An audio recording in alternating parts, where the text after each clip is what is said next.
బేతాళ కథలు. నేరము శిక్ష. పట్టువదలని విక్రమార్కుడు చెట్టు వద్దకు తిరిగి వెళ్ళి చెట్టుపై నుంచి శవాన్ని దించి భుజాన వేసుకొని ఎప్పటిలాగే మౌనంగా శ్మశానం కేసి నడవసాగాడు. అప్పుడు శవంలోని బేతాళుడు, రాజా, ఎవరైనా శక్తికి మించిన పని సాధించదలిచినప్పుడు కనకవర్షుడిలాగా అమానుష శక్తి సహాయం పొంది తమ ఆశయాన్ని సిద్ధింపచేసుకోవాలి. శ్రమ తెలియకుండా నీకు కనకవర్షుడి కథ చెబుతాను విను అంటూ ఇలా చెప్పసాగాడు. పూర్వం గంగా తీరాన కనకపురం అనే నగరంలో ప్రియదర్శనుడనే రాజుండేవాడు. అతను నాగరాజైన వాసుకి కుమారుడు. అతని భార్య యశోధర అనే మానవ స్త్రీ. కనకవర్షుడు వారి కుమారుడు. అతను త్రిలోక సుందరుడు. అతన్ని చూసి మోహించని స్త్రీ లేదు. అతన్ని చూడకుండానే మోహించిన స్త్రీ మదన సుందరి. ఆమె విదర్భదేశంలోని కుండిన నగర రాజు కూతురు. కనకవర్షుడిలాగానే ఆమె కూడా అతిలోక సుందరి. ఆమె రోలదేవుడనే గొప్ప చిత్రకారుణ్ణి బతిమాలి అతని ద్వారా తన కోరికను కనకవర్షుడికి తెలపమని కనకపురానికి పంపింది. రోలదేవుడు మదనసుందరి చిత్తరువును తీసుకుపోయి కనకవర్షుడికి చూపాడు. వెంటనే కనకవర్షుడు ఆమెను మోహించాడు. త్వరలోనే కనకవర్షుడికి మదనసుందరికి వివాహం జరిగింది. కొంతకాలం గడిచింది. తనకు సంతానం లేదన్న బాధ కనకవర్షుడికి పట్టుకున్నది. రామాయణంలో దశరథుడు పుత్రులు లేరన్న చింతతో బాధపడిన విషయం విన్నప్పుడు కనకవర్షుడి చింత మరింత అయ్యింది. ఆ చింతతో ఒక రాత్రి అతను నిద్రపట్టక బాధపడుతుండగా అతని పడకటింటిలోకి ఒక అపరిచిత స్త్రీ ప్రవేశించింది. ఆమెను చూడగానే కనకవర్షుడికి గౌరవము, భక్తి పుట్టుకొచ్చింది. అతను ఆమెకు నమస్కారం చేశాడు.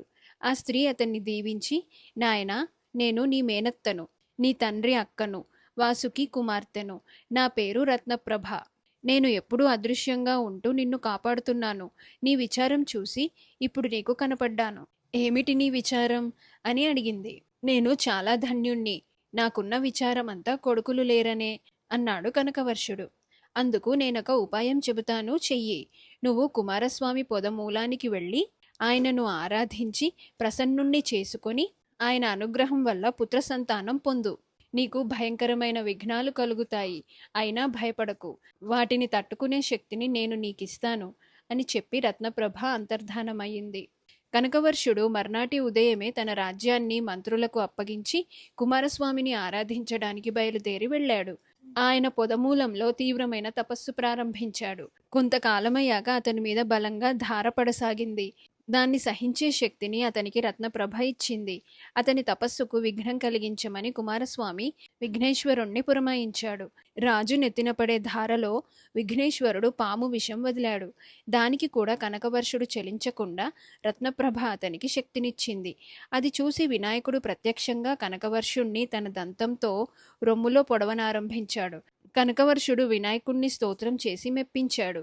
వినాయకుడు దీవించి వెళ్ళిపోయాక కుమారస్వామి ప్రత్యక్షమై, రాజా, నీ ధీరత్వానికి మెచ్చాను. ఏం వరం కావాలో కోరుకో అన్నాడు. దేవా, నాకొక కుమారుడు కలిగేటట్టు అనుగ్రహించు అని కోరాడు కనకవర్షుడు. అలాగే, నీకొక కుమారుడు కలుగుతాడు. వాడికి హిరణ్యవర్షుడని పేరు పెట్టుకో. ఒకసారి గర్భాలయంలోకి రా అన్నాడు కుమారస్వామి అతన్ని ప్రత్యేకంగా అనుగ్రహించగోరి.